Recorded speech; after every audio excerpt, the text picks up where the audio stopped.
half of the things that cripple me today in life, or things that I'm not able to explore, things I'm not able to try, or experiences that I can't get myself to do, including things that are as simple as riding a bicycle. Yes, I cannot ride a bicycle, sadly. Is not because I tried and failed, but because I live off of the experience or fear of other people. That someone told me, if you go riding, you'll have to fall. I remember someone said to me that to be able to learn how to ride a bike, you will have to fall. So someone said, if you want to learn Nairobi City, you'll have to get lost. That meant that I have not per se gotten to a point where I was actually very, very lost in Nairobi City, but it also took me a whole lot of time, like about 6 years, to have the confidence to take myself there. So that tells you something. We are living every day off of the fear or experience of other people, which translates into how we are living our life, even when that was not necessarily the path or curve that you were supposed to walk in. Imagine if you have thought about an idea, a business idea, a very good idea. You want to start selling clothes, or you want to start selling jewelry, and you research about it, and you do market trends, and everything that you can find information about out there, you look into it. Then, as now you're putting everything together and you are about to begin, you decide, okay, let me talk to a friend who maybe is in business. And when you tell your friend, the friend tells you, oh my God, you want jewelry? That field is extremely saturated. Well, when that statement, the field is very saturated, comes to you, does your brain respond to, okay, I will disengage from this? Or do you take a journey, or do you go down a road of defensive course of action, of defending why you think this is the right idea for you to pursue? Or do you say, okay, I have heard you, and then go do it anyway and just ignore everything that your friend has said? I don't know what your response is, but in today's episode, we're looking at how we are living our lives based off of the experience or fear of others. Hi everyone, my name is Marlene, and welcome to this episode of Do Decompress. Here we talk about the things that stress us and compress us through everyday life, and we see how we can decompress from them. If you're visiting us for the very first time, you're welcome. Remember to like, share, comment, subscribe. You know the drill. Turn on that notifications button to just know when we release new episodes, because we're always here to try and make sure that you're living a better life, a life that is decompressed. Okay.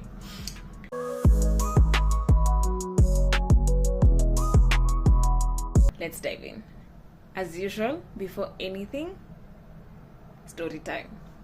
So I always share an experience about me, or at least mostly about me, that has happened through every single episode. So if you want to hear many experiences of things in life that have happened about me, check the other episodes. Now, about this one, I had this moment just a couple of weeks ago, and this just comes from moving to a new country, and someone gifted me a printer. Yeah, I know, it's wonderful. I was like, oh my God, I'm grateful, thank you so much. So she's a friend, she gave me a printer, and she told me this: when you buy the ink, this is where the ink goes, and then you're good to go for printing. And this is just me preparing myself in the future, in terms of I will probably be doing a lot of print work. And printing in Canada is very expensive, by the way. It's very expensive. So I went, talked to someone, and casually so I told her, oh my God, I need ink for a printer. And she said, yeah, ink is rather expensive. Now, I will give you context. She did not say this out of spite. She knows that anything for me that goes above $10 that is not a car is expensive. Even my food, I eat food under $10. Don't ask me what I eat, but yes, sometimes I will eat food that is more than $10. Anyway, so she said, yeah, ink is rather expensive. So while we were talking about it later, a few days later with my mother, she was like, wait, how much is the ink? Because she was like, maybe we were talking about things I needed to print, and she thought maybe I can find a way that we can find you some money to buy the ink for the printer. So she was like, so how much is the ink? Crickets. Do I know the cost of the ink of the printer? I don't. But someone said that ink of the printer is very what? Expensive. Well, right now I know, I can tell you, maybe in a place like Walmart, printer ink is somewhere between $35 and $85, but I think there's some versions that are more expensive. But ideally for ink, yes, it's a lot of money. That is a lot of money. But in my version of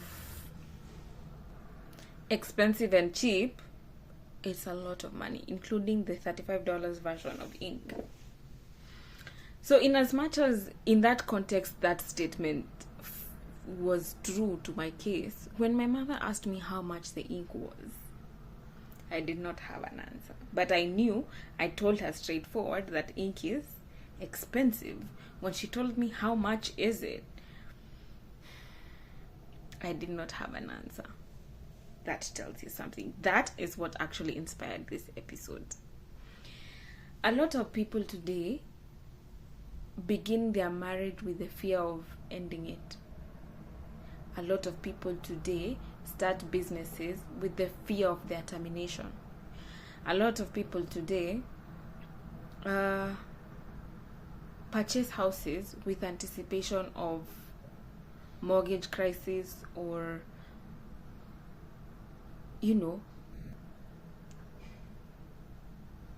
hopefully a lot of things in this life that we'll do will require us to learn from the experiences of other people. For example, if someone told you that decision you're making will land you into a ditch, it would be unwise of you to go ahead and make that decision when they have already experienced it and they are telling you it will get you into a ditch. However, learning from other people's experiences is not similar to putting yourself in the cage of their experiences. In a business, or for example, and a business is just an example of one of the things that we do in life. In a business, you want to go in there and someone says, don't do that business, it is oversaturated. Or don't do that business, it won't work. You ask yourself, why did yours fail?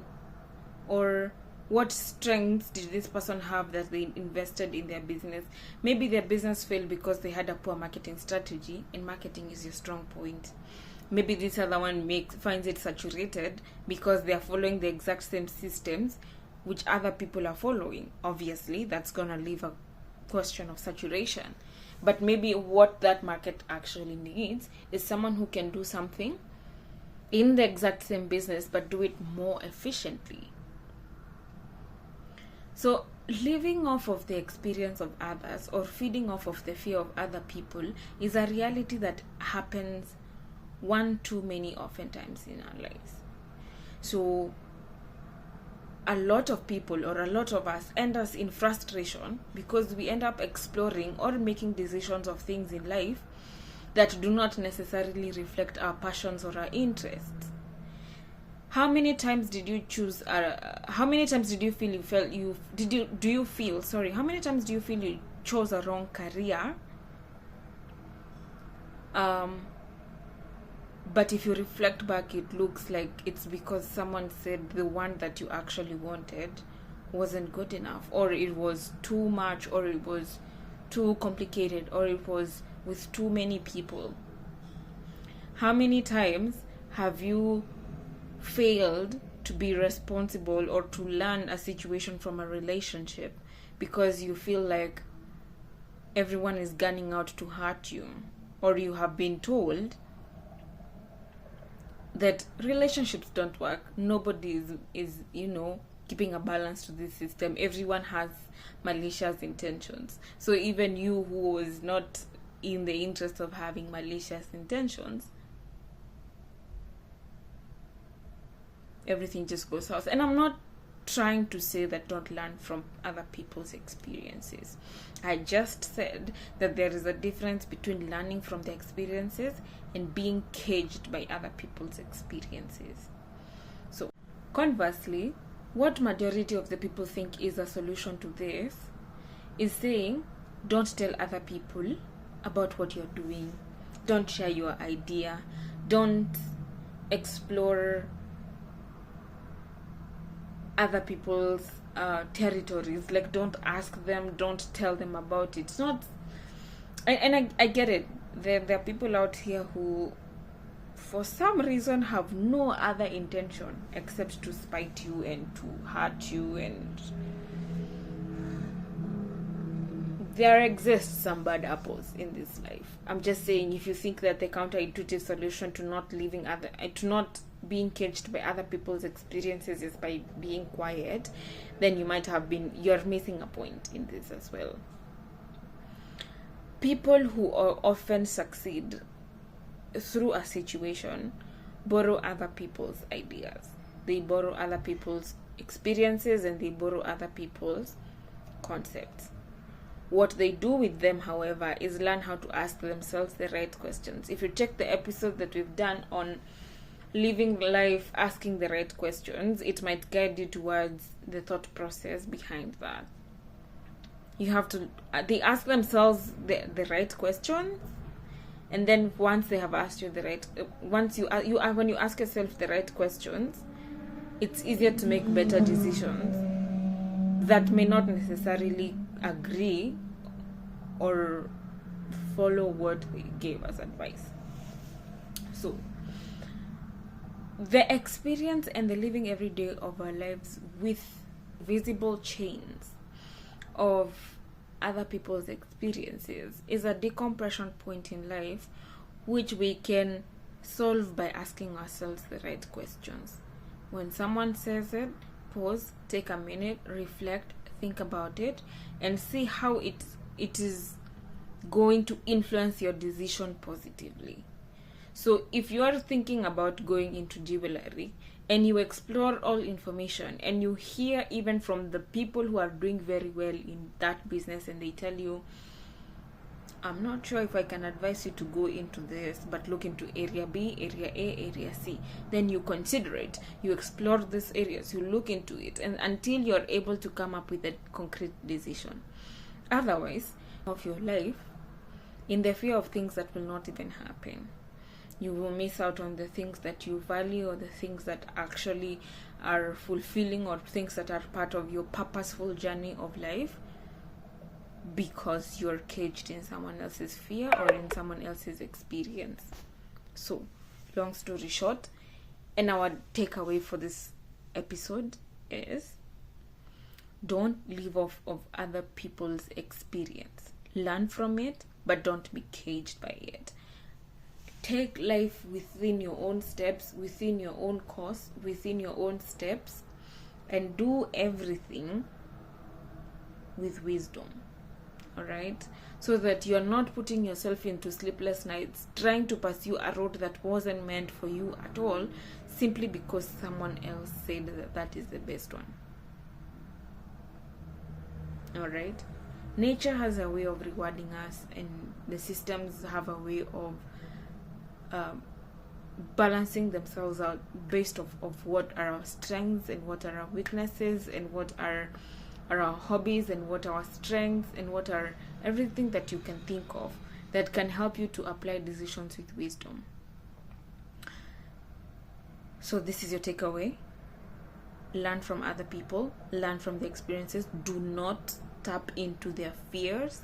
Learn from their fears, but make decisions with the context of wisdom and considering both good and bad factors. That is it from us today. for this episode. Until the next episode, bye bye. Remember to like, subscribe, comment, and tell us in which way you think that you have been living off of the fear of other people and not learning from it. Bye bye.